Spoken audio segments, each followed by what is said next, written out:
नमस्कार सर्व पत्रकार बंधू आणि भगिनी सर्वांचं खूप खूप स्वागत। आत्ता आपल्या जिल्ह्यामध्ये जिल्हा परिषद आणि पंचायत समिती याचे निवडणूक 2026 ची घोषणा झालेली आहे। जसं आपल्याला माहिती असेल त्याच्या थोडक्यात मी कार्यक्रम आपल्याला सांगतो आणि त्याच्यामध्ये जे बाकी गोष्टी आहेत त्याच्यावर पण एक संक्षिप्त टिप्पणी आपल्यासमोर मी मांडतो। आपल्याकडे या कार्यक्रमाची सूचना प्रसिद्ध करण्याची तारीख 16 जानेवारीपासून शासनाने आयोगाने आम्हाला देण्यात आली आहे। ते आज आम्ही याचं नियोजन करतो आहे। त्याच्यानंतर नामनिर्देशन पत्र देण्याचा कालावधी 16 जानेवारी 2026 शुक्रवार ते 20 जानेवारी 2026 मंगळवारपर्यंत दिलेला आहे। त्याच्यामध्ये सकाळी 11 ते दुपारी 3 पर्यंत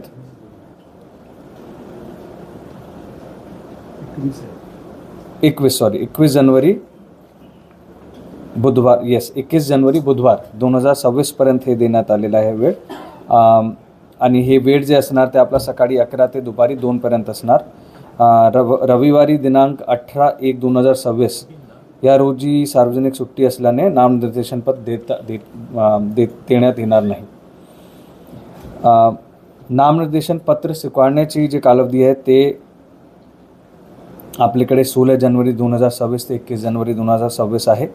त्याच्यामध्ये 11 ते दुपारी 3 पर्यंतची कालावधी असणार, त्याचा वेळ असणार। आणि रविवार 18/1/2026ला सार्वजनिक सुट्टी असल्यामुळे त्या दिवशी पण नामनिर्देशन पत्र स्वीकारण्यात येणार नाही। नामनिर्देशन पत्रांची छाननी व त्यावर निर्णय देणे हा कालावधी 22 जानेवारी 2026 म्हणजे 21 जानेवारी नामनिर्देशनचा वेळ संपल्यानंतर 22 जानेवारी 2026 गुरुवारी सकाळी 11 वाजेपासून असणार। वैधरित्या नामनिर्देशित झालेल्या उमेदवारांची यादी प्रसिद्ध करण्याचा दिनांक 22 जानेवारी 2026 गुरुवार छाननी पूर्ण झाल्यानंतर हे लागेल, त्याच्यानंतर लगेच हे करण्यात येईल। उमेदवारांची मागे घेण्याचा दिनांक जे आहे ते 23 जानेवारी 2026 शुक्रवार, दिनांक 24 जानेवारी 2026 शनिवार व 27 जानेवारी 2026 मंगळवार सकाळी 11 ते दुपारी 3 पर्यंत असणार। रविवार व सोमवार म्हणजे 25/1 आणि 26/1 हे रोजी सार्वजनिक सुट्टी असल्यामुळे उमेदवारी मागे घेण्याची नोटीस स्वीकारण्यात येणार नाही। त्याच्यानंतर निवडणूक लढवणाऱ्या उमेदवारांची यादी प्रसिद्ध करणे व निशाणी वाटप करण्याची वेळ आणि दिनांक 27 जानेवारी 2026 मंगळवार दुपारी 3:30च्या नंतर असणार। मतदानाची तारीख जी आहे ते 5 फरवरी 2026 गुरुवार, मतदानाची तारीख 5 फरवरी 2026 गुरुवार सकाळी 7:30 पासून संध्याकाळी 5:30 पर्यंत असणार। मतमोजणीची तारीख जी आहे ते त्याच्या परवा दिवशी म्हणजे 7 फेब्रुवारी 2026 शनिवार सकाळी 10 वाजेपासून असणार। त्याच्यानंतर निवडून आलेले सदस्यांचे नावे शासन राजपत्रात प्रसिद्ध करणे हे दिनांक 10 फरवरी 2026 पर्यंत आहे, तेव्हापर्यंत आम्ही गझेट नोटिफिकेशन पाठवणार। आता राज्य निवडणूक आयोगाने यापूर्वी जिल्हा परिषद क्षेत्रात एकूण 56 निवडणूक विभाग किंवा गट आहे आणि 112 निर्वाचक गणांची जे आपले पंचायत समिती स्तरावर असणार ते आहे त्याची रचना आम्ही करण्यात आली होती आणि त्यांचे आरक्षण पण सोडत पद्धतीने निश्चित करण्यात आले होते। 3/11/2025 अधिसूचनेद्वारे हे कायम पण केलेले आहे। सगळे गटाची आणि गणांची माहिती संख्या जे आहे आपण आपल्याला पण देणार आहे ते पंचायत समिती क्षेत्रानुसार आम्ही ठरवण्यात आली होती। त्याची माहिती पंचायत समिती जे आहे मंडणगड नंबर 1, त्याच्यामध्ये जिल्हा परिषद सदस्य गट जे आहे ते 2 आहे टोटल आणि पंचायत समिती 4 आणि मतदान केंद्र मंडणगडामध्ये 85 असणार। दापोलीमध्ये 6 जिल्हा परिषद गट असणार आणि पंचायत समिती सदस्य गट 12, मतदान केंद्राची संख्या 213। खेड 213 मतदान केंद्र दापोलीमध्ये येस। खेडमध्ये जिल्हा परिषद सदस्यांचे गट 7 असणार आणि पंचायत समिती सदस्य संख्या 14 आणि मतदान केंद्र 201. चिपळूणमध्ये जिल्हा परिषद सदस्य संख्या गट जे आहे ते 9 आणि पंचायत समिती सदस्य गण 18 आणि मतदान केंद्राची संख्या आणि असणार 245 245. त्याच्यानंतर गुहागरमध्ये जिल्हा परिषद गट 5 आणि पंचायत समिती गण 10 आणि मतदान केंद्र 145 145. रत्नागिरीमध्ये 10 जिल्हा परिषद गट आणि 20 आपले पंचायत समिती गण असणार. मतदान केंद्राची संख्या रत्नागिरीमध्ये 271 271. संगमेश्वरमध्ये जिल्हा परिषद गट सदस्य गट 7 आणि पंचायत समिती गण 14 असणार. मतदान केंद्र यांची संख्या 232 232. लांजामध्ये जिल्हा परिषद सदस्य गट 4, पंचायत समिती गण 8 आणि मतदान केंद्राची संख्या 106. लांजाच्या सांगितलं मी, लांजाच्या बरोबर, लांजाच्या हे ना हां. आणि राजापूरच्या जिल्हा परिषद संख्या गट 6 असणार आणि पंचायत समिती संख्या गण 12 असणार आणि 195 195 मतदान केंद्राची संख्या असणार. तर टोटल आपले 195 195 हो. तो टोटल एकूण आपल्याकडे जिल्हा परिषद संख्या गट असणार सदस्य गट असणार 56 56. पंचायत समिती सदस्य गण असणार 112 आणि टोटल जिल्ह्यामध्ये मतदान केंद्राची संख्या 1693 1693 एवढे मतदान केंद्र आपल्याकडे असणार. आरक्षणाची तपशील पण आपल्याला सांगतो. ते दिनांक 9/9/2025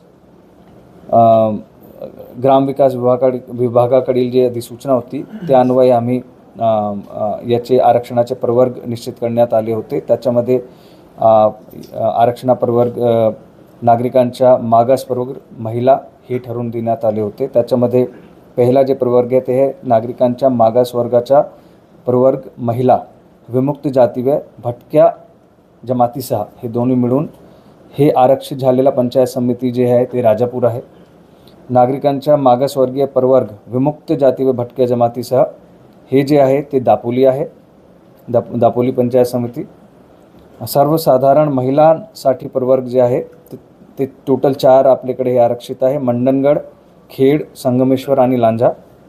मंडणगड, खेड, संगमेश्वर आणि लांजा. आणि सर्वसाधारण जे अनारक्षित आहे ते बाकी चिपळूण, गुहागर आणि रत्नागिरी.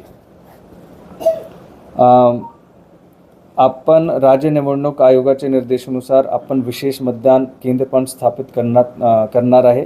त्याच्यामध्ये आदर्श मतदान केंद्रे, सखी मतदान केंद्रे महिलांसाठी आणि महिला संचालित आणि दिव्यांग मतदान केंद्र जे दिव्यांग संचालित असणार ते पण असणार.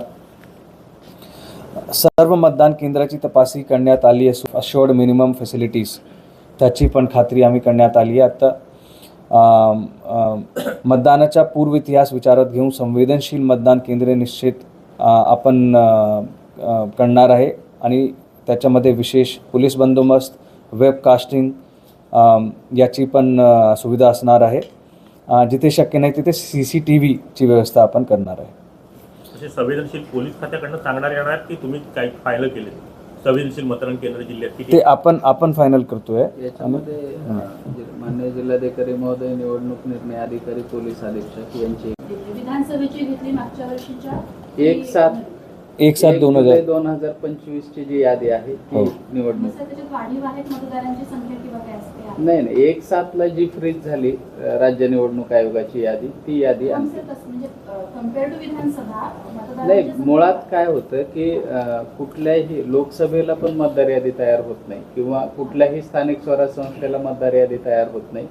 मतदार यादी ही फक्त विधानसभेला तयार होते आणि त्या निवडणुकीच्या पद्धतीनं जी अहर्ता दिनांक आपल्याला निश्चित करून दिलेली असते त्या अहर्ता दिनांकावरची जी मतदार यादी असते ती मतदारसंघनिहाय किंवा मतदान केंद्रनिहाय फक्त आपण फोडतो.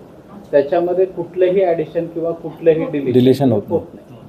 सर, दापोलीमध्ये 6 गट आणि 12 गण आणि राजापूरमध्ये 6 गट आणि 12 गण पण 96 म्हणजे सेम आहेत ना दोन गट गण, मी एवढा फरक कसा काय? खेड आणि संगमेश्वरला पण तेच आहे 7-14. राजापूर आणि दापोली तर सेम आहे, 6-12. याच्यामध्ये एक जो नियम आहे ना, महसुली गावाला मतदान केंद्र दिलं पाहिजे. त्याच्यामुळे गावाची संख्या असली की ते मतदान केंद्र वाढतात. दुसरा मुद्दा शहरी लोकसंख्या आणि ग्राम टोटल मतदान केंद्र आपल्याकडे 1693 आहे, 1693. CU म्हणजे कंट्रोल युनिट जे असतो ते EVMचे आपले 2 भाग असतो, 2 मशीन असतो EVM मध्ये. एक CU असतो कंट्रोल युनिट आणि एक BU असतो बॅलेट युनिट. तो कंट्रोल युनिट आपण टोटल 2 म्हणजे मतदान केंद्राच्या 110% प्रमाणे आपण पुरवठा घेतो. तो आपल्याकडे 2143 एवढे आपण हे पुरवठा करणार आहे. आणि बॅलेट युनिट जे आहे ते त्याचे दुप्पट असतात, तर ते 4286 म्हणजे 24286 आपल्याकडे आता ह्या निवडणुकीला आपण EVM सफिशियंट आहे, काय प्रॉब्लेम नाही. सफिशियंट आहे, काय प्रॉब्लेम नाही. तर 2 केंद्र 2 ठेवणार, एक 85 गणाला मतदानाला 1 केंद्र आणि जिल्हा परिषदेच्या मतदान केंद्र 2-3 येतील एका केंद्रात. नाही, एका खाली एक येणार. हा, एकाच असं आहे. मशीनवर? हो, एका मशीनवर 2 मतदान होणार. हो. 2 अध्यक्षाच्या आणि नाही, जिल्हा सदस्य 1 आणि खाली पाहिजे 2. अच्छा तीन. येस एकाच मशीन. एकाच मशीनवर. येस.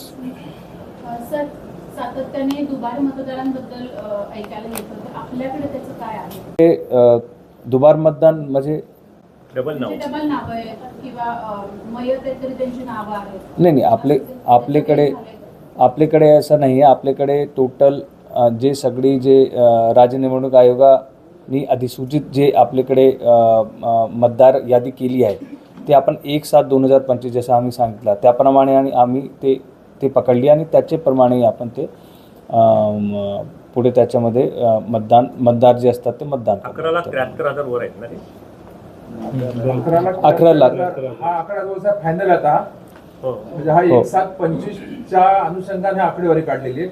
1/7/25 मध्ये आपण नाव नोंदणी कोणी केली असेल तर त्याचा मतदार यादीत नाव येणार का? नाही. नाही ना. 1/7 फायनल 1/7 कट ऑफ डेट आहे. कट ऑफ नाव फायनल. डेट जे विधानसभाची याद्या होते हा त्याच्यामध्ये म्हणजे ते कट ऑफ डेट आहे. त्या कट ऑफ डेट नंतर डिलिशन आणि ॲडिशन जे काही असेल ते या निवडणूकच्या मतदार यादीमध्ये त्यांचे नाव येणार येणार नाही. नाही. हो ते नाव नोंदणी करू शकतात पण यादीत येणार नाही. हो हो.